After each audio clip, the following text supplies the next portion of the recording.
Buongiorno a tutti, 12 in punto, Focus TG inizia anche oggi, 15 novembre, mercoledì, e siamo tutti un po' con il fiato sospeso per la vicenda dei due giovani, Giulia e Filippo, che non si trovano ormai da 4 giorni.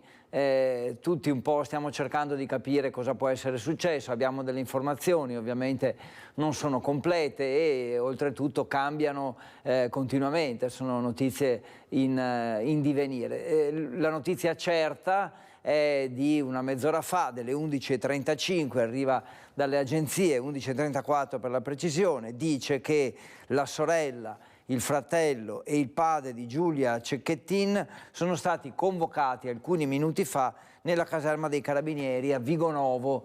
Siamo in provincia di Venezia, siamo a poche decine di metri dall'abitazione della famiglia Cecchettin, quindi i familiari sono stati convocati in caserma. Il motivo ancora non lo sappiamo, di certo questo può essere un po' può essere una svolta nella vicenda, però finché non sappiamo e non sapremo che cosa è stato detto alla famiglia di Giulia nella caserma dei Carabinieri di Vigonovo, ovviamente si possono solo fare ipotesi ed è meglio non farle a questo punto finché non avremo qualche notizia più precisa. Abbiamo invece la possibilità di collegarci con tutti i nostri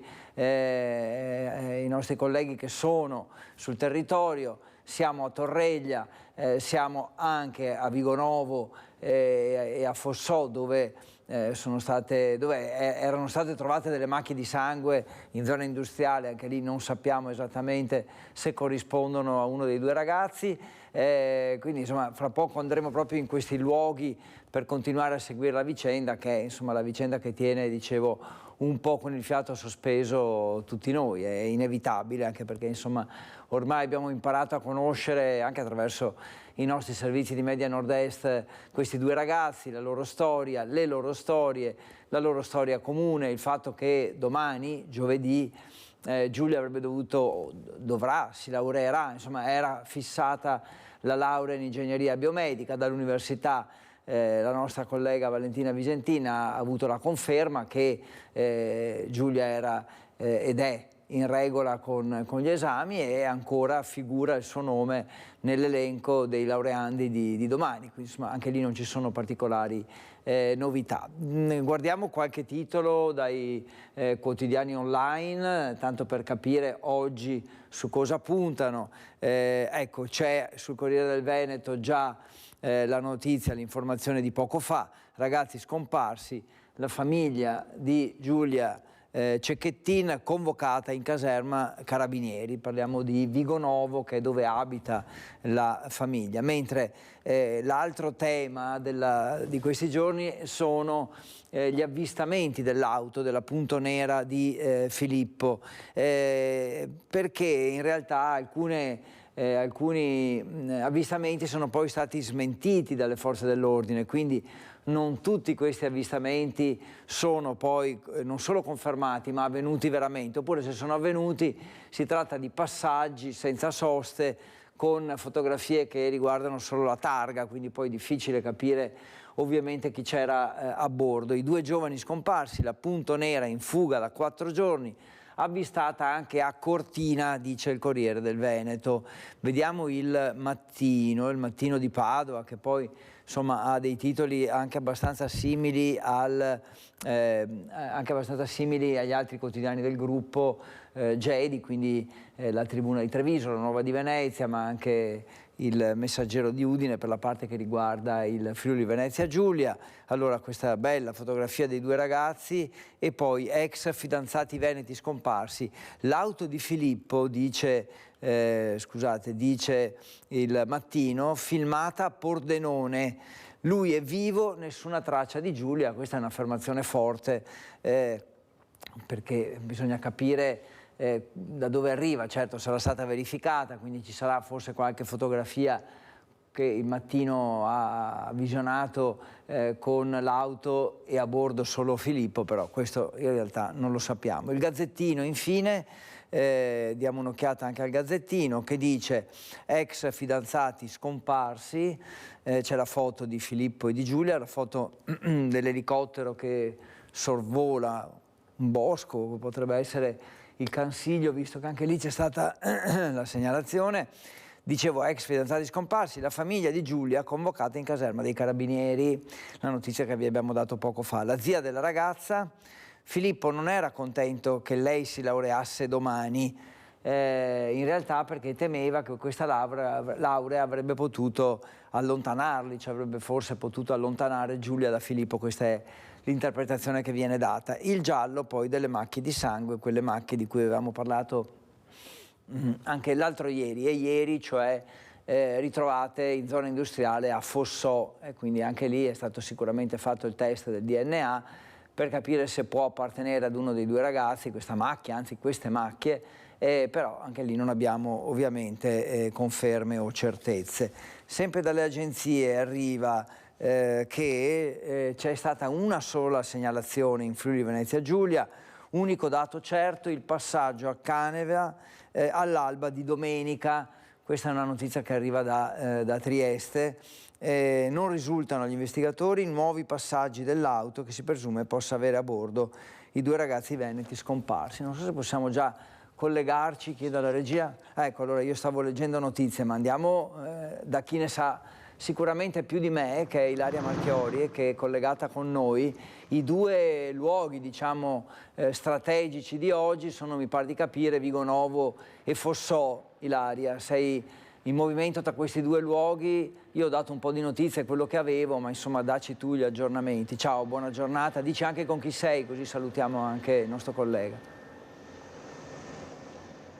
Sì, buongiorno Federico, buongiorno ai nostri telespettatori, sono qui insieme a Sandro Ponchio, ci troviamo nella zona industriale di Fossò. Ho sentito anche quello che hai detto poco fa, alcuni degli aggiornamenti. Vi dico invece che cosa sta accadendo qui nella zona industriale di Fossò, perché come vedete dalle immagini ci sono numerosi mezzi dei vigili del fuoco qui proprio in questo piazzale della zona industriale adiacente alla via principale, il viale dell'industria, auto dei carabinieri, e abbiamo visto anche i cani molecolari che stanno setacciando questa zona. Vi voglio spiegare, per chi non lo sapesse, per chi non avesse visto anche le immagini di questi giorni, che proprio alle mie spalle, ora non si vede benissimo, ma dietro il mezzo dei vigili del fuoco che si trova alle mie spalle c'è l'ingresso verso l'ormai famosa quinta strada della zona industriale di Fossò, ovvero quella dove sono state trovate delle chiazze di sangue che non sono ancora state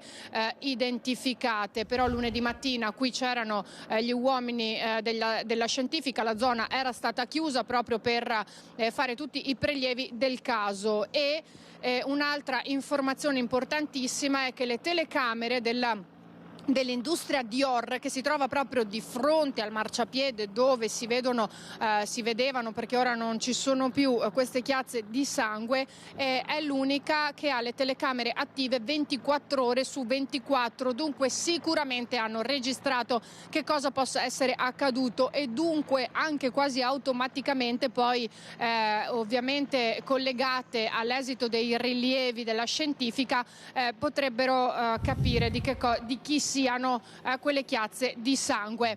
Un altro dato certo è che sabato sera intorno alle 23:30 l'auto di Filippo è stata registrata dalle telecamere di videosorveglianza di questa zona intorno qui, quindi potrebbe anche essere che sia stata vista entrare qui su questo piazzale o nei dintorni, altrimenti non si spiegherebbe perché ci siano questa mattina qui così tanti mezzi. Vi voglio dire anche che l'elicottero dei carabinieri sta continuando a sorvolare questa zona, ricerche a tappeto che si stanno concentrando soprattutto dunque nella zona tra Fossò e Vigonovo, perché questo elicottero si sta muovendo in maniera circolare, non si sta spostando. Ieri pomeriggio ricerche anche lungo il naviglio del Brenta, questa mattina ricerche dei vigili del fuoco che sono riprese sempre lungo il naviglio nella zona tra Stra, Fossò e Vigonovo, con squadre dei vigili del fuoco a terra, ma anche l'elicottero dunque per sorvolare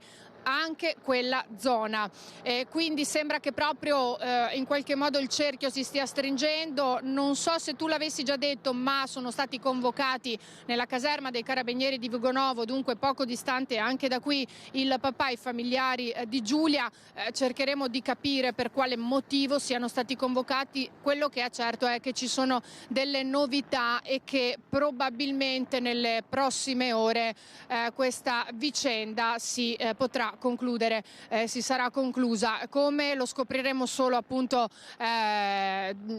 forse in giornata o comunque nelle prossime ore. Ricordiamo che domani Giulia si dovrebbe laureare, tra l'altro, e il suo nome è rimasto scritto in quello dei laureandi di domani mattina alle 8:30. Quello che ci auguriamo tutti è che possa essere così, ma ripeto, passo dopo passo vedremo quale sarà l'evolversi di questa vicenda.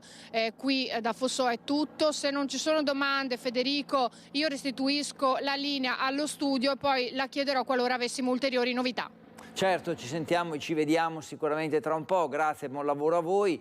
E sì, avevamo detto che Giulia è ancora in lista per la laurea per domani, che i familiari di Giulia sono stati convocati dai Carabinieri a Vigonovo, nella stazione di Vigonovo per comunicazioni. Ovviamente allora sicuramente siamo in una fase successiva a quella iniziale delle ricerche, perché insomma abbiamo visto tutti quei mezzi dei vigili del fuoco alle spalle di Ilaria. Significa che c'è un passo in avanti o comunque un circoscrivere le ricerche in una zona specifica. Ovviamente adesso il passo successivo sarà capire che cosa è stato detto, cosa stanno dicendo i Carabinieri, cosa stanno comunicando ai familiari di Giulia. Ovviamente l'altro baricentro di questa vicenda è a Torreglia, dove abita Filippo Turrin, dove c'è per noi Valentina Visentin. Poi ci collegheremo con lei appena sarà in grado di raccontarci quello che sta accadendo lì. Mi par di capire che a casa di Filippo non ci sia nessuno, bisogna capire anche lì qual è, diciamo, il motivo per cui non sono presenti in casa i familiari di Filippo. A proposito di familiari, di genitori, diciamo così, ecco, potremmo intanto risentire un po' l'appello di ieri. Avevo chiesto ad Andrea Basso ecco, in realtà faccio una modifica. Grazie Andrea, vedo che invece della zia che in un primo tempo ti avevo chiesto di preparare, con l'occasione ringrazio anche Italo Morao che è in regia insieme ad Andrea Basso. Invece ecco, sentiamo i genitori, che anche qui c'è diciamo un tema interessante, che è quello di una dichiarazione congiunta, cioè che i familiari dei due ragazzi insieme si sono presentati davanti alle telecamere per lanciare un appello ai due giovani, ai due 22enni, perché tornino a casa. Sentiamo. L'appello che facciamo è chiaramente quello ai ragazzi di contattarci o di tornare spontaneamente. Non sappiamo dove siano esattamente e chi li vede di contattare o le forze dell'ordine, il 112 o comunque i numeri che sono girati. L'auto è sempre la Fiat Punto nera targata FA015YE. Che si faccia sentire, perché si faccia sentire, ci dia notizie di lui e della Giulia. Siamo preoccupati e vorremmo che ci contattasse. E qualsiasi cosa sia successa, noi lo aspettiamo, gli vogliamo bene a lui e alla Giulia, e che ritornino. Vi prego, tornate. Aspettiamo che tornino a casa il più presto, qualsiasi cosa sia successa, siamo qua. È un appello congiunto, disperato, quello dei genitori dei due 22enni di cui non si hanno più notizie da sabato sera. Si sono ritrovati nella casa di Giulia, in via Aldo Moro a Vigonovo, il papà Gino insieme a Nicola ed Elisabetta, i genitori di Filippo, uniti nell'angoscia di queste estenuanti ore d'attesa, sussultando a ogni squillo del telefono, ma anche nella speranza che i loro figli rientrino a casa sani e salvi.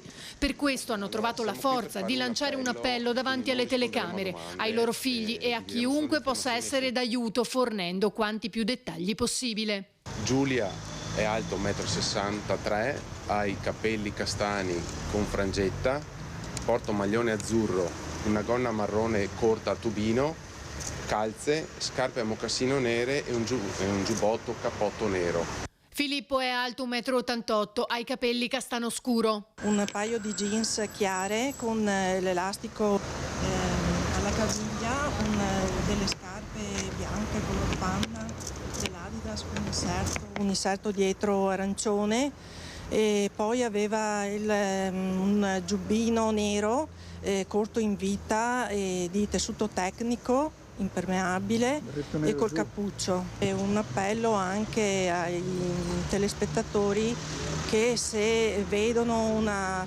grande Fiat Punto targata FA 015 YE che ha anche delle ammaccature nel cofano della macchina dovute alla grandine, di contattare il 112. Poi la mamma aggiunge: L'ultimo giorno che l'abbiamo visto era tranquillo. E tranquilla era anche Giulia, almeno fino alle 22:45 di sabato, quando si è scambiata alcuni messaggi WhatsApp con la sorella Elena sulle scarpe da indossare probabilmente il giorno della sua imminente laurea. Quello che sia accaduto dopo, i carabinieri stanno cercando di ricostruirlo passo dopo passo. Dalle ore trascorse nel centro commerciale di Marghera al testimone che dice di aver sentito una discussione nel parcheggio poco distante la casa di Giulia verso le 23:15. Poi le chiazze di sangue nella zona industriale di Fossò, dove verso le 23:30 le telecamere hanno registrato il passaggio dell'auto, e ancora le altre zone oltre la provincia. Tra Veneto e Friuli, il Trevigiano, il Bellunese, e mentre continuano le ricerche a 360 gradi anche nella zona del Cansiglio, proprio la scorsa notte la targa dell'auto sarebbe stata letta dal rilevatore elettronico nell'Alto Bellunese, confermando che si stava dunque ancora muovendo. Poi nuove ricerche lungo la riviera del Brenta. Le ricerche dei vigili del fuoco si stanno concentrando anche lungo il naviglio tra Dolo e Stra. Proprio nelle prime ore del pomeriggio abbiamo visto l'elicottero sorvolare la zona. Ma nel corso della mattinata, su richiesta dei carabinieri, hanno effettuato verifiche anche lungo gli argini con l'utilizzo del gommone, ricerche che però hanno dato esito negativo, quindi le squadre sono rientrate. Dunque i temi sono la famiglia di Giulia convocata dai carabinieri di Vigonovo, le ricerche che ovviamente continuano, ma a Fossò abbiamo visto quelle immagini con Ilaria, tanti mezzi dei vigili del fuoco concentrati nella zona industriale di Fossò, dove erano state trovate quelle macchie di sangue che abbiamo visto nel servizio e che ora non ci sono più. Resta da capire adesso dal lato della famiglia di Filippo Turrin se ci sono novità anche lì, chi meglio di Valentina Visentin ce lo può dire, perché Valentina è a Torreglia, dove abita Filippo con la sua famiglia. C'è da capire se a casa di Filippo invece c'è qualcuno o no e dove potrebbero essere andati nel caso l'abitazione sia vuota. Ciao Valentina, buongiorno. Dici anche con chi sei, così salutiamo anche l'altro nostro collega. Buongiorno, vai. Sì. Io e Federico Cibotto siamo a Torreglia, all'esterno del condominio dove vive la famiglia Turetta, perché questa mattina abbiamo appena provato a suonare pochi minuti fa per capire se i familiari sono in casa, se i genitori di Filippo Turetta siano in casa insieme al fratello, ma non abbiamo ricevuto risposte. Questo ci fa pensare che siano stati convocati anche loro in caserma, non a Vigonovo ma forse nel Bellunese, dove si erano concentrate le ricerche dell'auto di Filippo, che in pochi giorni ha percorso più di 400 chilometri tra il Padovano, il Veneziano, il Trevigiano e il confine con la provincia di Pordenone. Insomma, in questa fuga, in questa girare dell'auto di Filippo, che era stata segnalata tra finte e vere segnalazioni in più punti della nostra regione. Dicevamo, la casa è vuota, i genitori non ci sono. Qui a Torreglia ovviamente c'è una comunità in apprensione per le sorti di questi due ragazzi, si attendono le notizie. Il fatto che i genitori non siano a casa, insomma, vuol dire che a breve forse notizie importanti ci potrebbero invece essere, e speriamo tutti ovviamente con esito positivo e non con una risoluzione invece più tragica. I due ragazzi, come hanno detto già i miei colleghi, sono scomparsi da sabato. Giulia domani doveva laurearsi e infatti controllando proprio nella bacheca universitaria del calendario delle lauree il nome di Giulia Cecchettin figura ancora ed è prevista domani alle 8:30 per la discussione nel Dipartimento DEI di Ingegneria Informatica dell'Università di Padova. Giulia che come Filippo era iscritta ad Ingegneria Biomedica, molto probabilmente domani mattina il suo nome verrà cancellato perché non è mai stata inviata la mail con la versione ufficiale e finale della tesi, anche se Giulia l'aveva completata ed era in regola con tutti gli esami, ma per il momento ancora il suo nome è iscritto e domani mattina alle 8:30 era proprio la prima a comparire davanti alla commissione di professori per la discussione della tesi di laurea. Tante ore di attesa per questi due ragazzi e ovviamente poi c'è il mistero, come ha ricostruito il Giallo, come ha ricostruito Ilaria Marconi nel suo servizio, di quelle tracce di sangue ritrovate nella zona industriale di Fossò, dove adesso sono in corso e si concentrano le attività dei vigili del fuoco e dei carabinieri.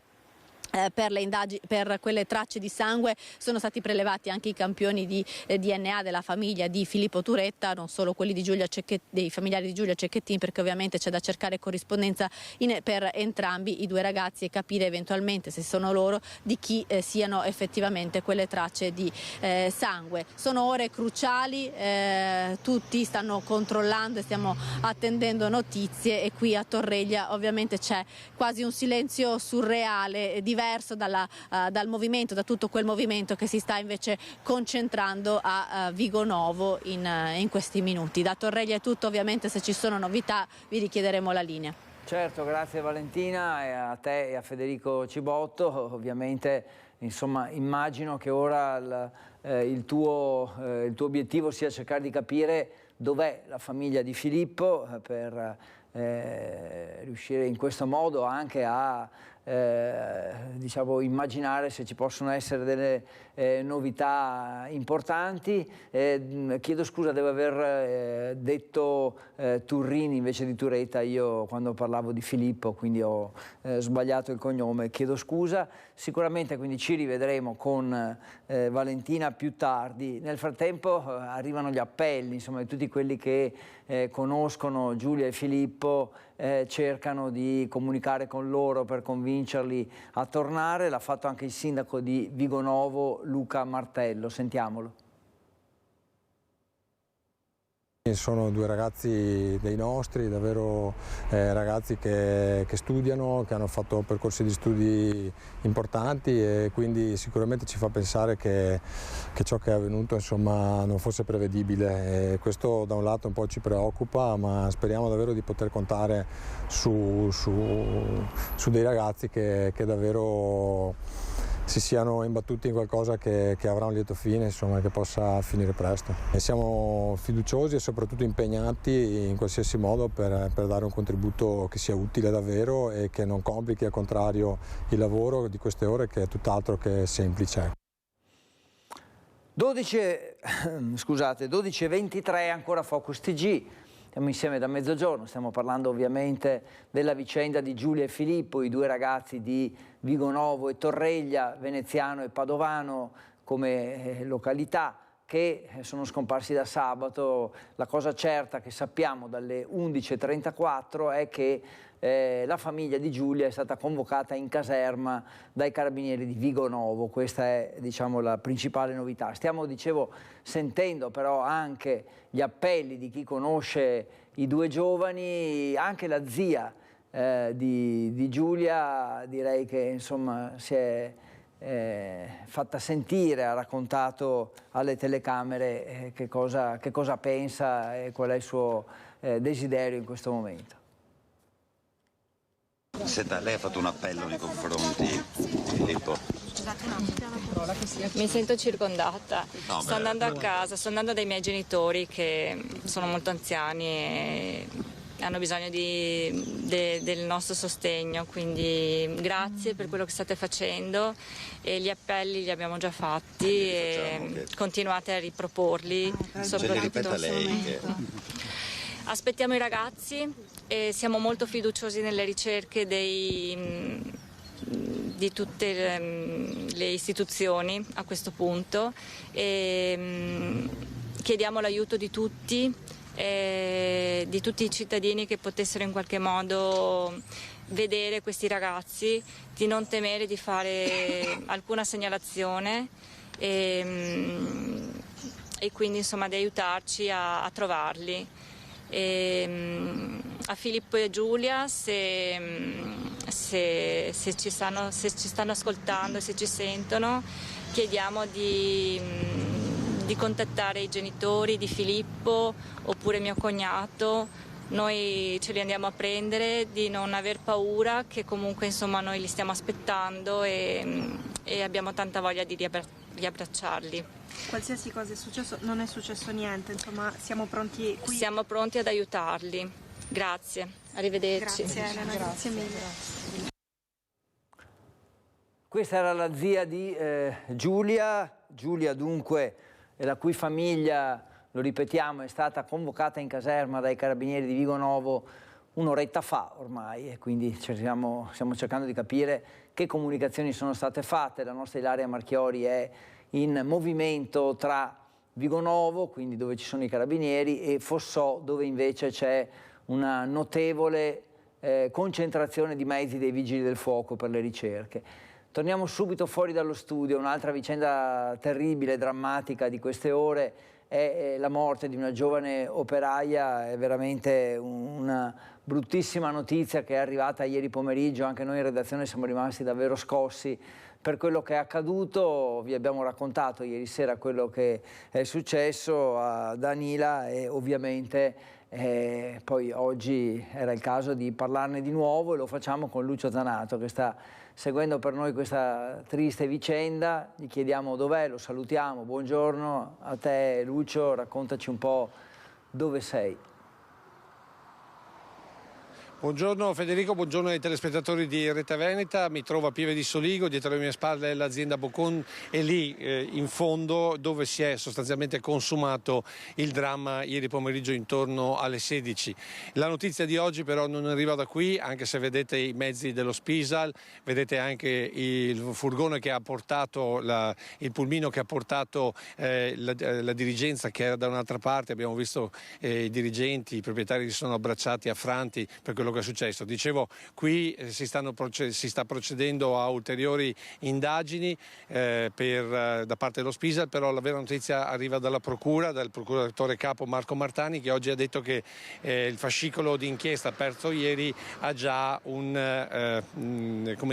capo di imputazione, ovvero omicidio colposo, e sarebbe stato anche identificato un operaio responsabile. Perché? Perché questa morte è frutto di un tragico errore umano.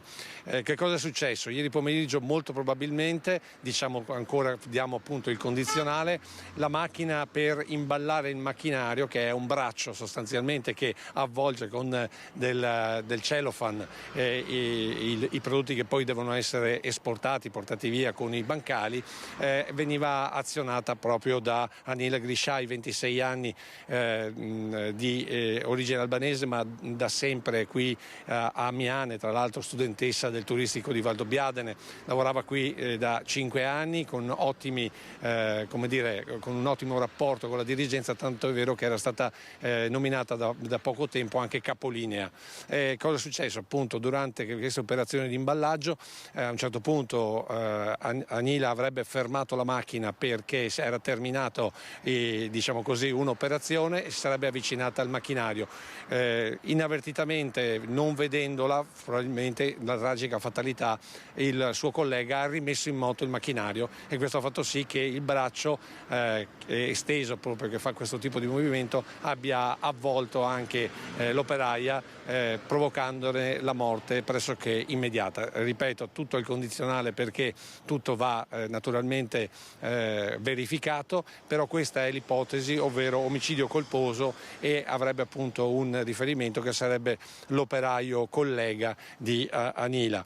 Va detto anche che tutta l'area, questo ce l'ha confermato anche il sindaco Stefano Soldan, che abbiamo sentito prima, tutta l'area, essendo un macchinario nuovo, era supervisionata da delle telecamere a circuito chiuso, per cui c'è tutta la registrazione di quei momenti, e tutto questo naturalmente va agli atti, al fascicolo che è stato aperto dalla Procura, che sta visionando proprio queste immagini per capire esattamente cosa sia successo. Va anche detto che la Procura sta verificando attraverso lo Spisal se il macchinario, che è di ultima generazione, avesse tutti i sensori attivi, oppure, come purtroppo è accaduto in tanti altri casi di morti sul lavoro, qualche sensore sia stato disattivato.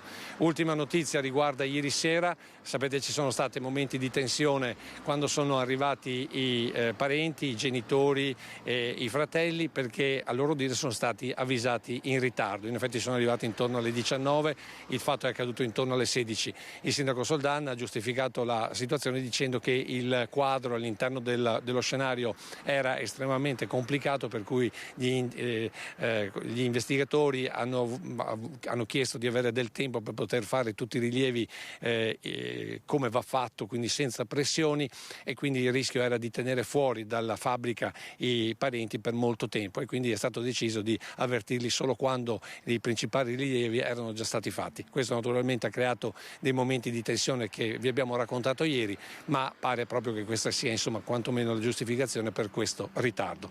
Io altre novità non ne ho da qui, stiamo cercando di vedere, di parlare con la dirigenza, abbiamo visto e faremo vedere le immagini di come proprio la dirigenza si siano tutti abbracciati e affranti per quanto è successo, però al momento non c'è una sorta di silenzio stampa, non vogliono parlare con nessuno. Questo vale sia per la dirigenza della Bocon sia per quanto riguarda la famiglia di Anila Grijai. E da Pieve di Soligo per il momento è tutto. Se non hai domande ti restituisco la linea. No, grazie Lucio, non ho domande, anzi ti ringrazio per le tante notizie che ci hai dato e speriamo che tu riesca a raccogliere anche la testimonianza dei datori di lavoro, ma anche dei familiari, così per insomma rendere un po' un ulteriore omaggio ad Anila, questa ragazza così giovane e così sfortunata.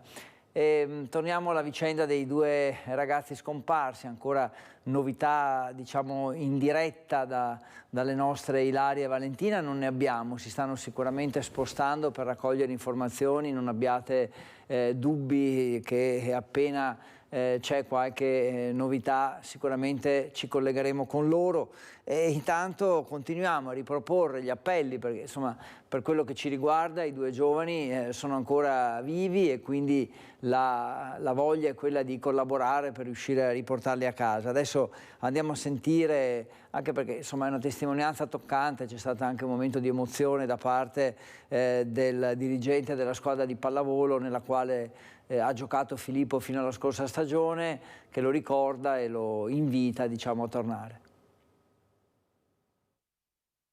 Qualsiasi cosa sia successa, che torni indietro, che noi gli vogliamo bene, noi della squadra sicuramente, e credo anche la famiglia e tutti gli altri. Mi scusi ma mi sto commuovendo, perché è come un figlio.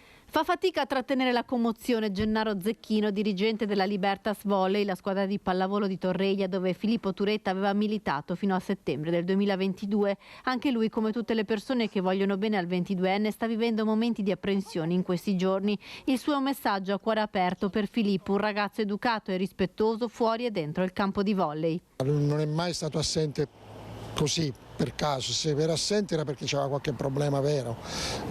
Come Gennaro Zecchino, anche Luca, amico d'infanzia, spera in un ritorno a casa di Filippo con Giulia. Nel comportamento del giovane con gli amici niente lasciava trasparire la volontà di un allontanamento. L'ho visto l'ultima volta circa 3 settimane fa alla mia festa di laurea. Appunto era venuto anche lui e insomma mi è sembrato normale come sempre, era sorridente, scherzoso. Filippo, appassionato di trekking, conosceva bene i Colli Euganei, è qui che ieri lo hanno cercato i genitori, e poi le Dolomiti. Non frequentava invece la zona del Cansiglio, dove oggi si sono concentrate le ricerche dopo gli alert delle targhe. La storia con Giulia, conosciuta all'università, era durata circa un anno. C'era rimasto parecchio male, si erano lasciati nel periodo di agosto e insomma sia io che dei nostri amici comunque avevamo cercato di consolarlo, di stargli vicino, e sembrava un po' che avesse passato questo brutto periodo, che si fosse un po' ripreso.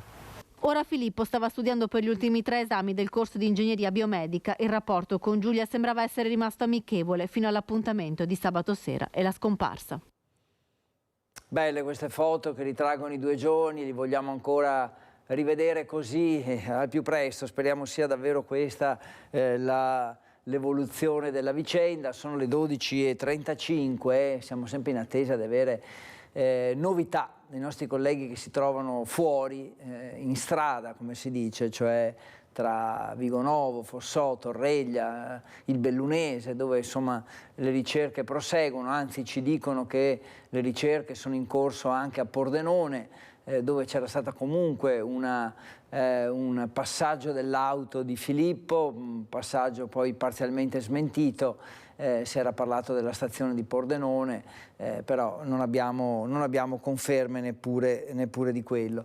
E quindi siamo in attesa di capire anche cosa sta succedendo nella caserma dei Carabinieri di Vigonovo, dove è stata convocata la famiglia di Giulia, e sono lì al momento.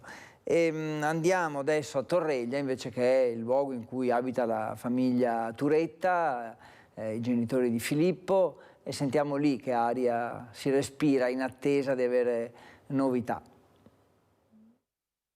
C'è preoccupazione però in paese? Certo che sì, viva Dio, una coppia giovane così, sono i fatti del giorno questi qua. E ti fanno pensare, io sono un padre anch'io con 2 figli, quindi a volte sentendo quotidianamente queste si può pensare anche al peggio, e speriamo di no. A Torreglia, il comune dei Colli Euganei, dove vive Filippo Turetta e la sua famiglia, c'è attesa ed apprensione per le sorti del ragazzo scomparso insieme all'ex fidanzata Giulia Cecchettin sabato sera. Siamo tutti molto in ansia e continuiamo anche ad aggiornare le pagine dei TG proprio per avere informazioni. Siamo abbastanza preoccupati, sì. Sperate che Filippo e Giulia tornino a casa? Assolutamente, è quello che ci auguriamo. Ho 2 figli, mamma mia, se succedesse a me sarei molto spaventata. È molto preoccupante questa cosa. Speriamo bene, dai, che li trovino, insomma. La famiglia di Filippo gestisce il ristorante La Cicogna. Fino a poco tempo fa viveva in una casa di Torreglia Alta, poi si sono trasferiti in centro paese nella casa del nonno. Filippo frequentava il volley e la palestra comunale. Lo vedevo in palestra perché giocava a pallavolo e l'ho sempre visto molto tranquillo, sempre sereno con i suoi amici, non ho mai avuto interrogativi del genere, infatti siamo un po' tutti scossi perché ha 1 anno in più di me e quindi lo vedevo anche a scuola, alle medie, però oltre a questo non sento di dire niente se non che lo vedevo sereno.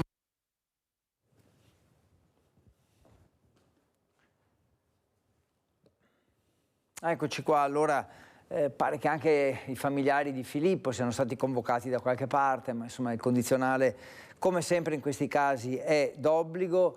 Siamo sempre in attesa di avere informazioni più, diciamo così, ufficiali. Cambiamo un po' argomento adesso, purtroppo sempre la cronaca nera protagonista, e vediamo un attimo di capire come sta andando il processo nell'Alta Padovana sull'omicidio dei coniugi Mariangela e Giorgio Miatello. La figlia Diletta, infatti, il prossimo 5 dicembre comparirà davanti al giudice per le indagini preliminari. È stata conclusa l'indagine. Facciamo un po' il punto della situazione con Valentina Visentini.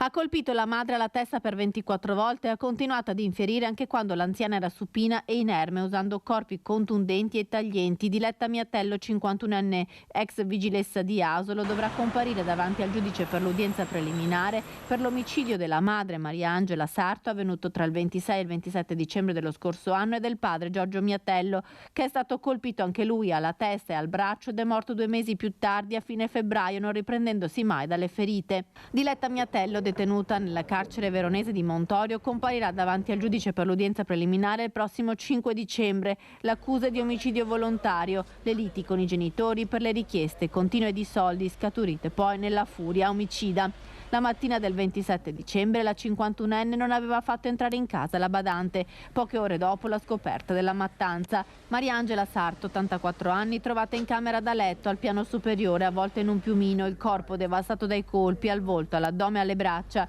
Diletta infierito con qualsiasi oggetto trovato in casa. Una furia poi rivolta anche contro il padre, che dormiva invece in salotto a causa di una caduta avvenuta qualche giorno prima. Giorgio Miatello, gravemente ferito, con un piatto decorativo è stato portato in ospedale. Il lungo ricovero e poi la morte è avvenuta il 28 febbraio. Diletta invece venne ritrovata sempre il 27 dicembre mentre si nascondeva in una pensione di Romano Dezzelino.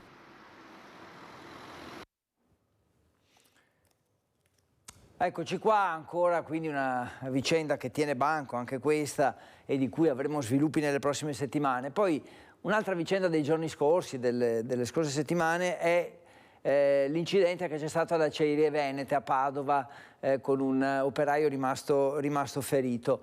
Qui c'erano due indagati, se non sbaglio. Qui abbiamo ancora però delle novità giudiziarie, perché appunto parliamo di Padova, parliamo di un'azienda molto grande e un fatto, una vicenda per la quale ci sarebbe anche un terzo indagato. E allora anche qui facciamo il punto della situazione su quello che è avvenuto.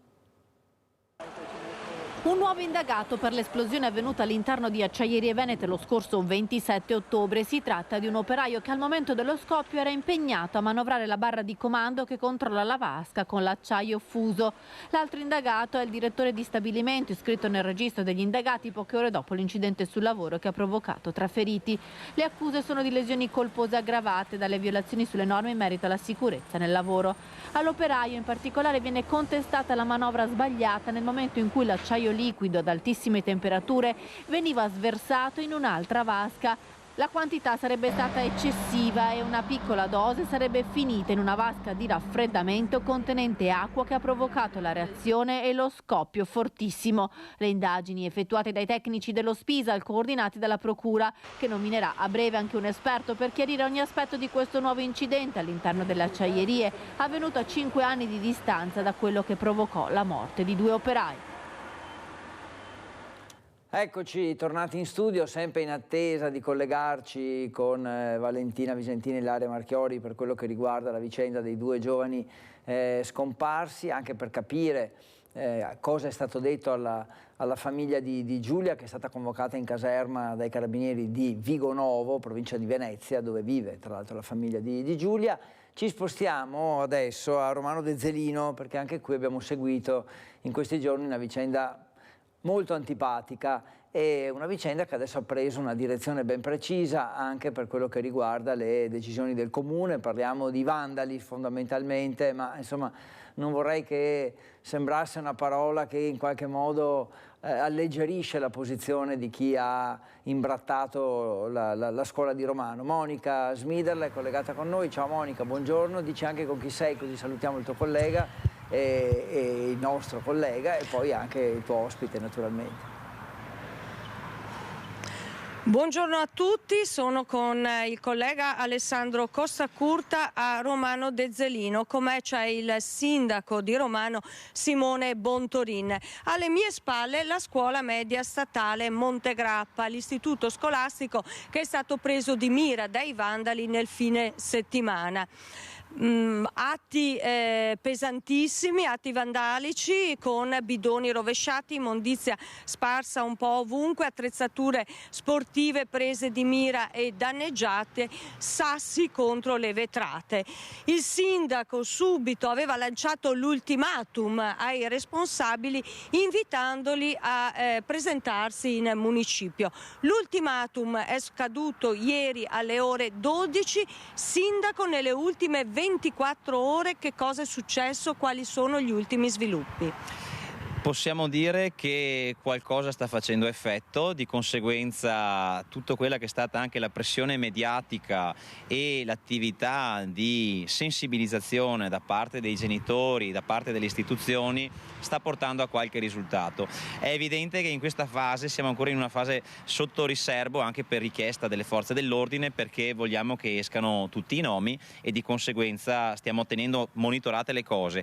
C'è un altro fattore che è quello che nel momento in cui si tratta di minorenni, prima di tutto dobbiamo parlare con i genitori e di conseguenza stiamo facendo questi passaggi proprio per assicurarci che tutti quelli che devono sapere sappiano, dopodiché renderemo l'informazione disponibile anche agli organi di stampa. Quindi, sindaco, il cerchio si stringe intorno ai responsabili di questo odioso gesto ai danni della struttura, un gesto che ha colpito profondamente gli studenti, il personale scolastico, gli insegnanti, ma direi l'intera comunità di Romano Dezzelino. Quando insomma viene presa di mira una scuola, poi fa un po' male a tutti. E ammetto che l'indignazione è stata tanta, soprattutto dal punto di vista di quelli che sono gli educatori e soprattutto anche rispetto alla volontà di capire che quali siano state le motivazioni che hanno portato a questo gesto. Dal punto di vista pratico stiamo stringendo il cerchio molto, quindi anche a chi in questi momenti dovesse sentire queste parole, i genitori stessi, sappia che le cose si stanno ormai delineando, di conseguenza è una questione di ore. E vorrei dire che il lavoro di sensibilizzazione, di pressione in questo caso è servito. Magari non è stata la cosa più semplice da gestire, anche perché si trattava di minorenni, ma proprio per questo il senso di colpa, l'attaccamento anche alla propria comunità, il rendersi conto che qualcosa è andato oltre le righe è qualcosa che è servito per arrivare a quello che dovremo dire dopo questi incontri che dobbiamo ancora fare. Senta, sindaco, vuole farlo un altro appello diretto ai responsabili? Quando le cose si mettono in queste condizioni è opportuno che ci si venga a costituire, anche se tardivamente, perché comunque migliora la posizione. Dal punto di vista pratico, essere quelli che fanno il passo prima di essere beccati, prima che le telecamere diano anche riscontro ai volti eccetera, è qualcosa che sicuramente migliora le condizioni. Quindi evidentemente l'amministrazione comunale, il dirigente scolastico, le forze dell'ordine valutano sempre positivamente l'esporsi prima. Ammettiamo che secondo noi ci sono delle persone che mancano all'appello e stiamo proprio aspettando di chiudere il cerchio, anche perché dovranno essere contattati i genitori, le eventuali responsabilità, la procedura che evidentemente si aprirà anche dal punto di vista giudiziario, quindi bisogna che le cose vengano fatte per bene, per cui è evidente che so delle cose che non si possono dire in questo momento ed questo l'abbiamo capito, è opportuno che in questo momento tutti sappiano che ci stiamo arrivando e chi manca all'appello si faccia vivo subito. Con l'appello del sindaco io restituisco la linea allo studio, ringrazio Simone Bontorin. Sì, scusa Monica, sì, volevo solo chiedere al sindaco se da un punto di vista proprio personale è più arrabbiato o deluso da quello che è successo. Allora, il collega dallo studio mi chiede se si sente più arrabbiato oppure più deluso. È maggiore l'indignazione o la delusione? Secondo me è un sentimento misto, è più di delusione rispetto al fatto che il territorio offre tante opportunità e magari alcune volte o non sono state colte, non sono state adeguatamente portate all'attenzione di tutti. Quindi il fatto che poi si vada a giustificare determinati aspetti dicendo ma è una forma di protesta giovanile o altro, secondo me è qualcosa che limita quello che è invece la problematica, perché è una problematica che riguarda una fascia d'età che va dai 13 ai 18 anni e sulla quale molti sono stati gli investimenti, ma non sufficienti nel nostro territorio come in tutto il territorio circostante, e di conseguenza si tratta di trovare linguaggi, metodi e forse anche addirittura molte più risorse per andare a intercettare queste cose. Alla loro età probabilmente molti di noi erano già al lavoro anche pomeridiano attraverso quelle che erano attività di casa. Qui si parla di ragazzi che hanno tanto tempo tanto tempo libero e probabilmente non tanto la noia quanto la bravata che sfocia in qualcosa che è andato oltre le aspettative e oltre i limiti è qualcosa che oggi stiamo commentando e che è un fatto di cronaca, che magari 20 anni fa sarebbe stata una cosa risolta in casa tra le mura domestiche. Quindi penso che l'interrogativo sia: come facciamo adesso a recuperare tutta questa fascia d'età sulla quale molto è stato fatto? È un bel punto di domanda, un bel interrogativo che pone quesiti appunto sulla fascia giovanile. Abbiamo sentito dal sindaco 13-18 anni e le difficoltà, qualcuno parla di generazione Covid, ma insomma ci sarà tanto da fare anche dal punto di vista proprio educativo, sindaco. Se non ci sono altre domande io restituisco la linea, altrimenti rimaniamo a disposizione. No, grazie, super gentili entrambi, buon lavoro Monica con Alessandro Costacurta e buon lavoro naturalmente anche al sindaco Bontorin. Grazie per questo collegamento che insomma apre un po' uno spaccato sul mondo giovanile che ci interessa molto, e come, ci mancherebbe. Ancora cronaca da Castelgomberto, quindi siamo in provincia di Vicenza, dove c'è stato un furto di elemosina alla chiesa dei Santi Pietro e Paolo, altro diciamo episodio e altro reato molto odioso, e ci sono però stati 2 arresti da parte dei carabinieri. Sono stati sorpresi di mattina mentre stavano rubando le offerte dalla cassetta per l'elemosina nella chiesa di San Pietro e Paolo a Castelgomberto.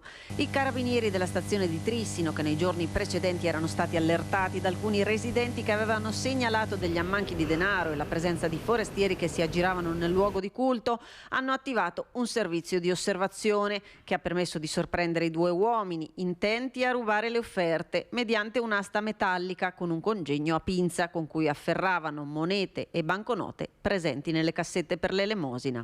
Arrestati gli autori del furto, i carabinieri hanno recuperato la refurtiva di 120 euro che presto tornerà ad essere offerta dei fedeli dedicata a San Pietro e San Paolo. Adesso andiamo nel Bellunese, dove è stato ritrovato il corpo del cacciatore disperso da sabato nella zona di Limana. Il 65enne è stato localizzato sul fondo del Piave, a circa 1 chilometro da Praloran, e questo cacciatore purtroppo è stato davvero sfortunato. Sentiamo Tiziana Bolognani. Le ultime speranze di ritrovare ancora in vita Doriano Gasperin si sono spente questa mattina quando, durante un sorvolo del Piave nel territorio comunale di Limana, l'elicottero dei Vigili del Fuoco del reparto volo di Venezia ha individuato il corpo del 65enne in un'ansa del fiume a circa 1 chilometro dalla frazione di Praloran. Il recupero è stato eseguito dai sommozzatori del nucleo regionale del Veneto e i soccorritori fluviali del comando provinciale di Belluno. Doriano Gasperin, che qui vediamo nelle nostre immagini di repertorio girate una decina d'anni fa durante una mattinata di attività didattica dei cacciatori della locale riserva, era uscito nel pomeriggio di sabato scorso con la sua attrezzatura. L'intenzione era quella di assentarsi brevemente e a rafforzare questa ipotesi il fatto che il suo fuoristrada sia stato trovato aperto e con tutti gli effetti personali all'interno nell'area della cava di Praloran. L'incidente probabilmente di lì a poco. Verso sera la denuncia di scomparsa e l'attivazione del dispositivo per la ricerca persone che ha fatto convergere nella zona rivierasca di Limana Vigili del Fuoco, Soccorso Alpino e Guardia di Finanza. Da lì in poi oltre un'ottantina di soccorritori si sono alternati per 2 giorni e mezzo per cercare di individuare una traccia del 65enne anche con l'ausilio di unità cinofile molecolari nell'area disegnata dall'ultima cella telefonica agganciata dal cellulare dell'uomo. Ieri le ricerche si erano concentrate nel tratto che va da Ponte San Felice allo sbocco del torrente Turriga e da Ponte San Felice al Cordevole. La svolta questa mattina. La salma di Doriano Gasperin è stata identificata dal medico legale e, terminate le procedure di rito, è stata trasferita all'obitorio dell'ospedale di Belluno. Ancora la cronaca, torniamo a Bassano, meglio per la precisione a Cassola, dove i carabinieri hanno arrestato un 38enne che nascondeva nell'auto cocaina e marijuana. Nascondeva nell'auto più di 1 chilo di marijuana, oltre a 5 dosi di cocaina del peso di circa 5 grammi. È finito agli arresti domiciliari un 38enne di origini macedoni residente a Cassola con l'accusa di detenzione di ingenti quantitativi di sostanze stupefacenti. L'uomo viaggiava in auto con altre 2 persone, un 35enne e un 47enne, entrambi italiani, quando è stato fermato dai carabinieri della compagnia di Bassano per un normale controllo. I militari hanno notato sul sedile posteriore della macchina un pacco coperto da una maglietta. Sotto era nascosta la droga, contenuta in un sacchetto di plastica trasparente di grandi dimensioni. Il macedone ha poi consegnato spontaneamente ai carabinieri la cocaina. Anche uno dei passeggeri è stato trovato in possesso di una dose di cocaina di circa 3 grammi di hashish e per questo è stato segnalato come assuntore di sostanze stupefacenti. Il giudice per le indagini preliminari del Tribunale di Vicenza ha convalidato l'arresto del 38enne che rimane ai domiciliari. Eccoci tornati in studio, vi do anche l'ora precisa, 12:54, siamo insieme da mezzogiorno a Focus TG e andiamo in provincia di Belluno, andiamo lì per capire in quale modo, perché c'è un premio importante che è il premio Top Bellunesi in Italia e nel mondo, che è collegato quest'anno in qualche modo al Vajont, per cui chiedo a Tiziana, che saluto e che è collegata con noi, qual è questo collegamento. Salutiamo anche naturalmente il suo ospite e facciamoci un po' raccontare di questo premio. Poi alla fine del collegamento, Tiziana, ti chiedo anche se ti chiederò se hai degli aggiornamenti sui 2 ragazzi scomparsi. Vai, prego, a voi. Certo Federico, buongiorno a te e a voi. Il presidente della provincia di Belluno Roberto Padrin è con noi quest'oggi nella sua doppia veste di presidente della provincia ma anche di sindaco di Longarone, perché il premio, la 23esima edizione del premio ai bellunesi che onorano la provincia, il territorio in Italia e soprattutto nel mondo, quest'anno sarà consegnato a Longarone ed è legato alle iniziative, alla lunghissima serie di eventi organizzati per commemorare il 60ennale del Vajont. Così, Padrin? Sì, abbiamo inserito proprio questo premio, lo avevamo già fatto nel 2013 in occasione del 50° anniversario e c'è questo legame profondo perché comunque Longarone è sempre stata una terra di emigrazione, quindi questo premio è fortemente legato a noi, ma soprattutto quest'anno per alcuni premiati che sono dei premiati veramente speciali che sono stati un po' definiti da una commissione di cui io faccio parte e quindi per Longarone penso che sia un motivo d'orgoglio poter ospitare questo prestigioso premio anche nel 20ennale della famiglia, della costituzione della famiglia emigranti ed ex emigranti che celebreremo il giorno prima sempre a Longarone. Quindi 2 giorni, 2 appuntamenti a Longarone davvero molto intensi e anche particolarmente significativi. L'elenco dei premiati è importante, tra questi diciamo che spiccano per la loro attività Francesco Piazza, che è il capo del cerimoniale della presidenza del Consiglio dei Ministri. Francesco Piazza è bellunese e un notissimo sportivo, non solo cestista in attività ma poi allenatore, cioè colui il quale ha portato la nazionale di basket anche alle Olimpiadi. Padrin, è un grandissimo onore questo.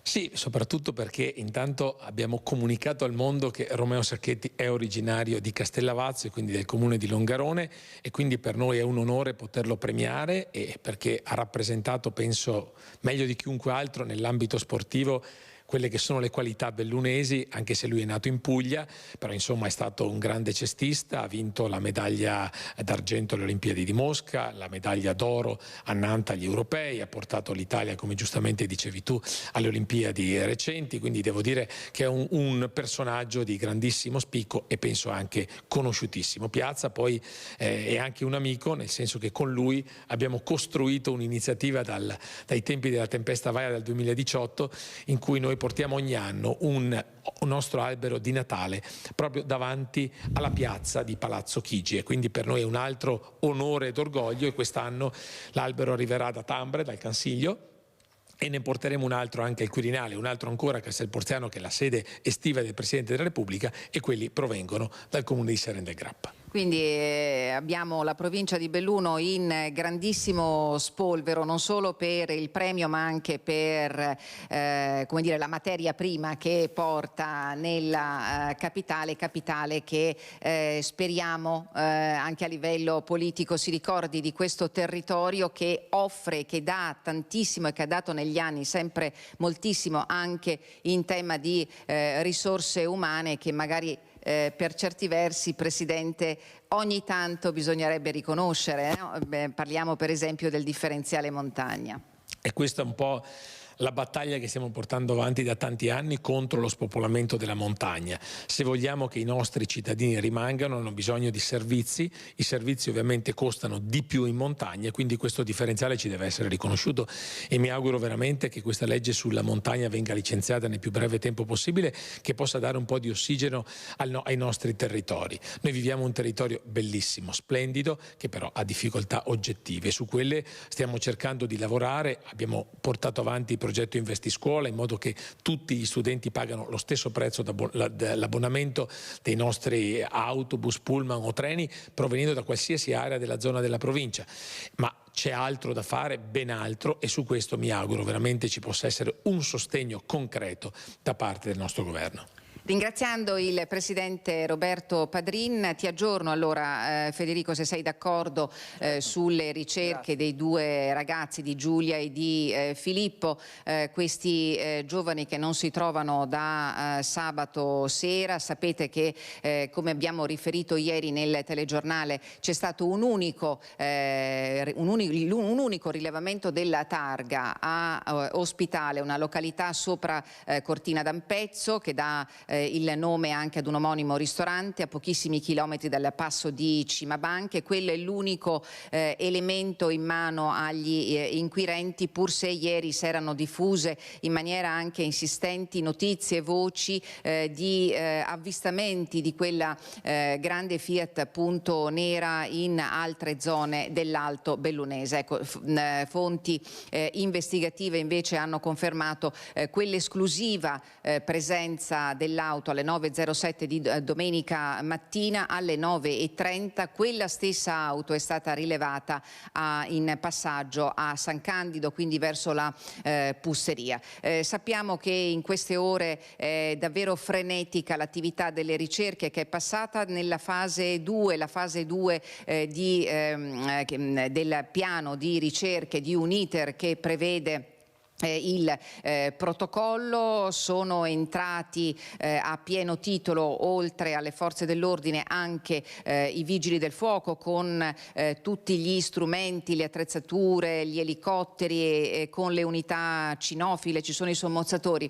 Le ricerche che continuano anche in provincia di Belluno. Ieri tu stesso sei stato a cavallo tra il Pordenonese, il Trevigiano e la provincia di Belluno nella foresta del Cansiglio, nel bosco del Cansiglio. Sappiamo che in questo momento le ricerche si concentrano tra la provincia di Treviso, il Veneziano e il Padovano. Speriamo che da qui o da altri territori del nostro Veneto possano arrivare al più presto, con tutta evidenza, notizie serene e felici per la sorte di questi due ragazzi. Federico. Sì, certo Tiziana, è proprio quello che speriamo tutti. Grazie a te, grazie al Presidente della Provincia di Belluno. Se ci sono informazioni o hai novità sulla vicenda di Giulia e di Filippo, naturalmente noi siamo qui e fatti sentire. Ciao, a dopo, grazie, buon lavoro. Sono le 13:01, direi che possiamo fare una breve pausa, allora un paio di minuti e poi torniamo da voi.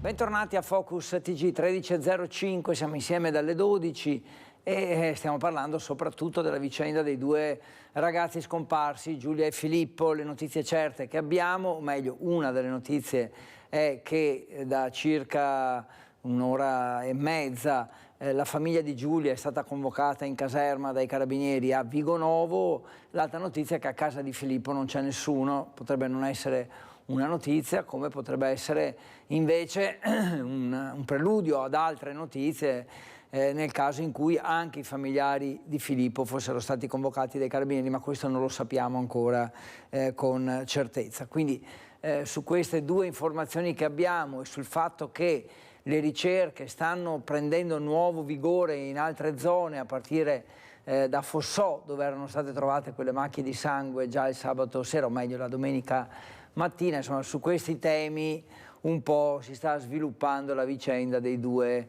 ragazzi scomparsi. Abbiamo riascoltato gli appelli delle famiglie, abbiamo riascoltato gli appelli di chi conosce bene i due giovani, e noi intanto andiamo avanti in attesa anche di ricollegarci con Valentina o Ilaria se avranno novità. Andiamo in provincia di Vicenza, a Valdagno, dove una rapina ad un furgone carico di sigarette è stata sventata dal tabaccaio proprio che le stava portando a Valdagno. L'uomo è stato ferito ma è riuscito a far fermare i malviventi. Cornedo, un tabaccaio di Valdagno, è riuscito ad evitare una rapina ai suoi danni e pur ferito a far fuggire i malviventi. L'uomo era intento a trasportare un carico di sigarette del valore di circa 3.000 euro con un furgone dai Monopoli di Stato di Vicenza alla sua tabaccheria di Valdagno. Un percorso abituale per rifornirsi di sigarette, che questa volta però è stato seguito dai rapinatori intenzionati a cogliere un momento propizio.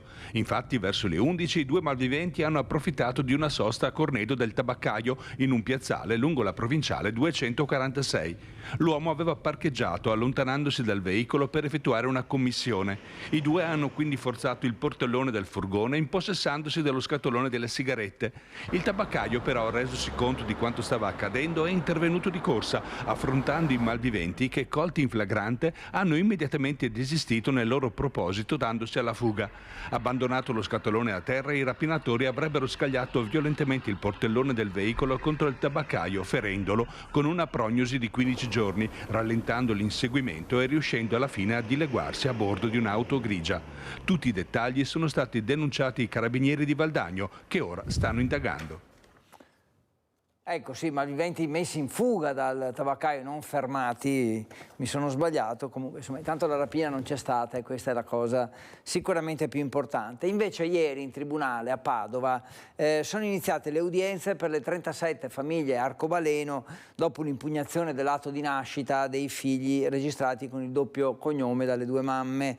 La procura chiede di sollevare il caso, cioè di spostarlo in pratica sotto la competenza della Corte Costituzionale, una novità importante. Marzio, Leonardo, Adele, Celia, Caterina, Emanuele, Vittoria e anche per tutte le altre famiglie minorenni che sono nati e continuano a nascere. Mentre fuori dal tribunale risuonano i nomi dei 37 bambini figli di due mamme, i cui atti di nascita sono stati impugnati, la Procura ha cambiato posizione e ha aderito alla questione di incostituzionalità sollevata dagli avvocati di tutte le coppie di madri, ritenendo opportuno che la Corte Costituzionale torni ad esaminare la questione. La svolta è arrivata nel pomeriggio dopo che i giudici hanno ascoltato 4 coppie di mamme, la cui udienza era prevista oggi nell'aula del Tribunale Civile di Padova. In aula la svolta, mentre fuori si raccontano le preoccupazioni delle famiglie arcobaleno. È molto forte, no, la componente del sentire un'ingiustizia nei confronti dei bambini, anche nei confronti nostri come madri, come genitori. Certo, ci è stato detto che l'adozione in casi particolari sarà il nostro paracadute. Dovesse essere anche accolta la richiesta dalla Procura, ci sarà pur sempre l'adozione. Però immaginatevi voi quanto faccia male il pensare di dover adottare i propri figli. Preoccupazioni per i nostri bambini e le nostre bambine, perché qualsiasi cosa che possa accadere nelle nostre vite per noi è amplificata dallo spettro di questa impugnazione che vuole togliere delle tutele a dei bambini. Qual è la vostra paura principale? È che la nostra figlia non possa avere le stesse tutele che hanno gli altri bambini di questo Stato. E stiamo parlando di cose molto pratiche, tutele che riguardano la salute, i diritti di welfare, i diritti economici, medici, tutto quello che garantisce il benessere e la sicurezza della sua vita e la sua crescita. Soddisfatti gli avvocati, davanti al tribunale a sostenere le mamme l'associazione delle famiglie arcobaleno. Sono fiera di essere la nonna arcobaleno e sono per queste famiglie, hanno bisogno di sostegno, sono famiglie anche loro. Anche la politica presente con la consigliera regionale Elena Ostanello. La politica deve semplicemente decidere di porre fine ad un vuoto normativo e dire che le coppie, le figli delle coppie omogenitoriali sono figli per sempre. Siamo tutte famiglie! Queste dunque le novità su una vicenda che insomma tiene banco e nella quale anche il sindaco di Padova è protagonista, perché insomma è andato avanti per la sua strada continuando a registrare questi bambini, e quindi adesso la possibilità ulteriore è quella di sganciare la competenza, avete sentito, da Padova e spostarla alla Corte Costituzionale.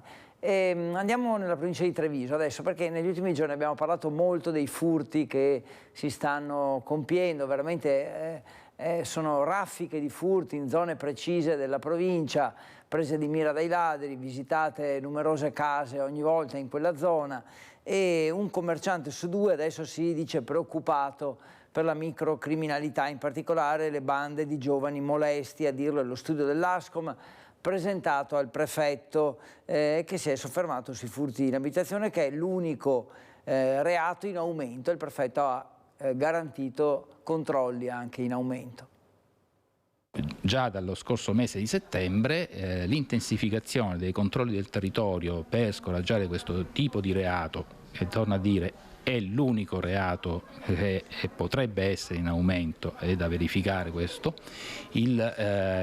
rispetto a tutte le altre situazioni è quello a cui dobbiamo dedicare maggiore attenzione, e le forze di polizia lo fanno quotidianamente con i propri servizi ordinari e straordinari. È il contrasto ai furti in abitazione la priorità di questo preciso momento storico in provincia di Treviso, e a ribadirlo è il prefetto nel giorno in cui Ascom presenta il proprio studio sulla percezione della microcriminalità. Presenti quest'ore vertici dell'arma e della finanza, sullo sfondo i continui raid ladreschi che nel fine settimana hanno interessato in particolare Ponzano e poi Villorba e Maserata. È sempre stato nel corso degli anni, il periodo invernale, quando cambia l'orario e fa buio prima, diciamo così per semplificare, che assistiamo alla recrudescenza di furti. La statistica la faremo a fine anno per vedere se nelle serie storiche quest'anno è stato peggiore degli altri, nel senso dell'aumento di questo tipo di reato. I conti quindi si faranno alla fine dell'anno. Intanto, stando allo studio Ascom, un commerciante su due si dice preoccupato dalla microcriminalità, anche se non vede rischi immediati. Il 12% è invece molto preoccupato, e questo in un territorio che resta nella top 10 dei più sicuri in Italia. In cima alla lista, più che scippi e taccheggi, c'è l'apprensione per il fenomeno dei giovani molesti e del vandalismo, insomma le cosiddette baby gang. Sul punto però Sidoti non ha dubbi. Ma è un sentiment. Noi dobbiamo andare a vedere le statistiche ufficiali, e queste in particolare nella nostra provincia sono in diminuzione. E quindi soltanto l'aggregazione di ragazzi non può essere immaginata come un fatto di criminalità. Adesso andiamo a Vicenza, o meglio insomma lungo la Val d'Astico, dove la provinciale 350 è interrotta dai primi di novembre con l'ondata di maltempo. Infatti si era staccata una grossa frana che aveva costretto a chiudere al traffico la strada che collega il Trentino con il Vicentino. Adesso è stato attivato un piano per riaprirla entro l'8 dicembre. Sentiamo cosa prevede questo piano. La SP 350 Val d'Astico ha bisogno di un intervento urgente. Dal 4 novembre, in piena emergenza maltempo, è interrotta, chiusa al traffico per una frana che si è staccata pochi metri oltre il confine vicentino di Lastebasse, al chilometro 27 in località Busatti, in direzione Trento. Una situazione complessa con enormi blocchi di roccia che sono precipitati a valle trascinando piante e parte della carreggiata. Fortunatamente al momento dello smottamento non ci furono vittime, ma adesso il grande problema è come rimettere in sicurezza la Valdastico, riaprendola al traffico. Il grosso del problema non sia tanto quello che è successo in questi giorni, ma quello che potrebbe accadere, quindi la necessità di mettere in sicurezza il sito prima di procedere con la sistemazione della strada. Quindi raccomando a tutti quelli che sono le persone che gravitano su quella che è la strada di non avvicinarsi, perché proprio in questo momento gli operatori stanno lavorando sulla parte rimasta attaccata alla parete. Si stanno facendo rilievi anche con i droni per mettere in sicurezza la parte attaccata alla parete. La questione è talmente urgente che c'è stato bisogno di un vero e proprio summit, un incontro tra i due presidenti di provincia, quello di Vicenza, Andrea Nardin, e quello di Trento, Maurizio Fugatti. Adesso, per mettere in sicurezza il fronte roccioso, è necessario procedere con il brillamento di una massa di 2.400 metri cubi di materiale. Il piano è effettuare, entro il 24 novembre, un brillamento unico, ma con esplosioni differenziate, così da far staccare dalla montagna piccoli pezzi al massimo di 1 metro cubo di volume. Per garantire la sicurezza però sarà necessario evacuare alcune abitazioni anche nel Vicentino, a Laste Basse, secondo un progetto che verrà realizzato dalla provincia di Trento in accordo con il sindaco di Laste Basse. Una volta rimessa in sicurezza la zona, si potrà procedere con la sistemazione della strada che collega il Trentino con il Vicentino. L'obiettivo, tempo permettendo, meteorologia permettendo, è quello di riaprire per l'8 di dicembre almeno a senso unico alternato. E questo è un obiettivo che riteniamo ambizioso sicuramente, ma se le condizioni dei lavori, se il meteo lo permetterà, riteniamo di poterlo centrare. Importanti novità dunque da Vicenza, perché è una strada davvero delicata e di grande traffico, quella descritta nel servizio dal nostro Carlo Inghilleri. Ci fermiamo per un attimo, poi torniamo e usciamo subito dallo studio.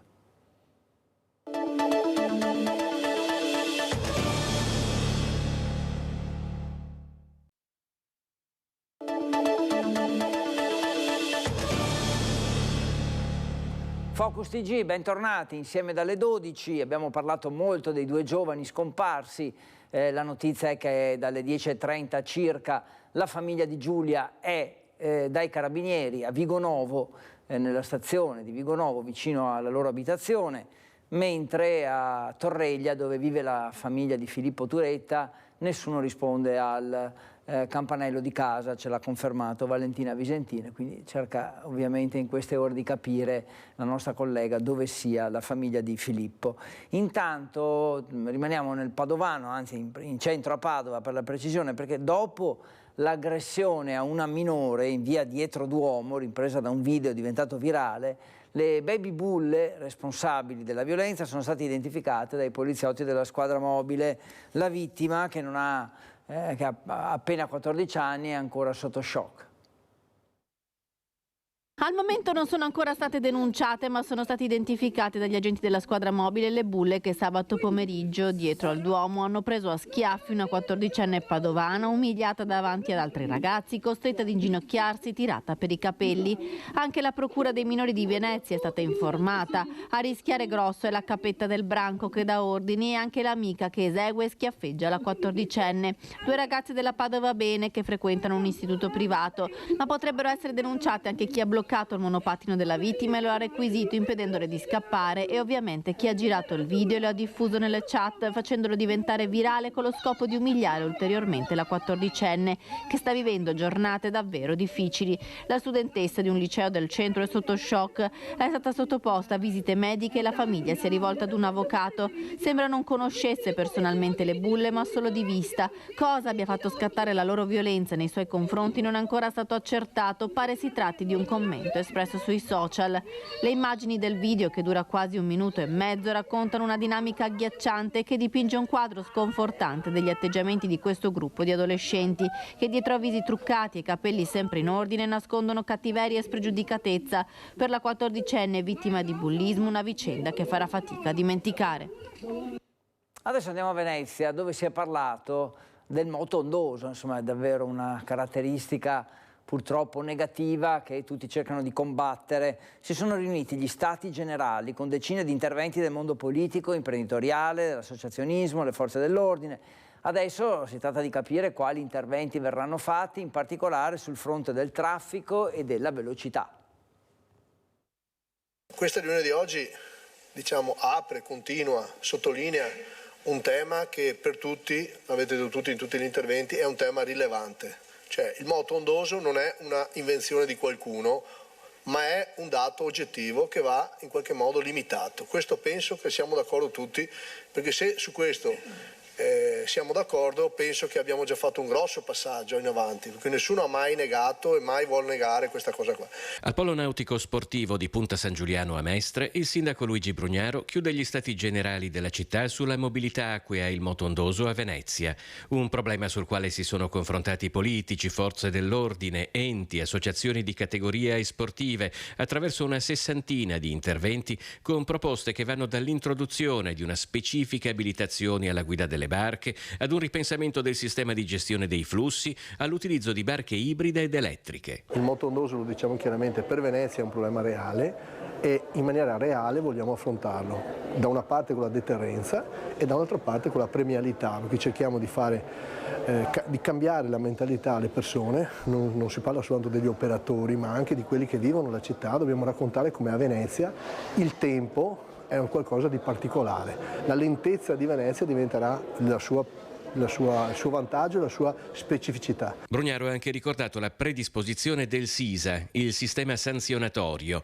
Attualmente ci sono 56 postazioni di rilevazione del traffico acqueo sui principali canali della città, ma per renderlo operativo è necessario che il governo proceda all'omologazione. Dobbiamo sapere che l'applicazione, dobbiamo saperlo tutti, che l'applicazione del rallentamento della velocità, che è quello che oggi possiamo fare subito e faremo subito, comporterà degli aumenti di costo, per cui aumenteranno i prezzi delle materie probabilmente, perché portare la merce potrebbe costare di più.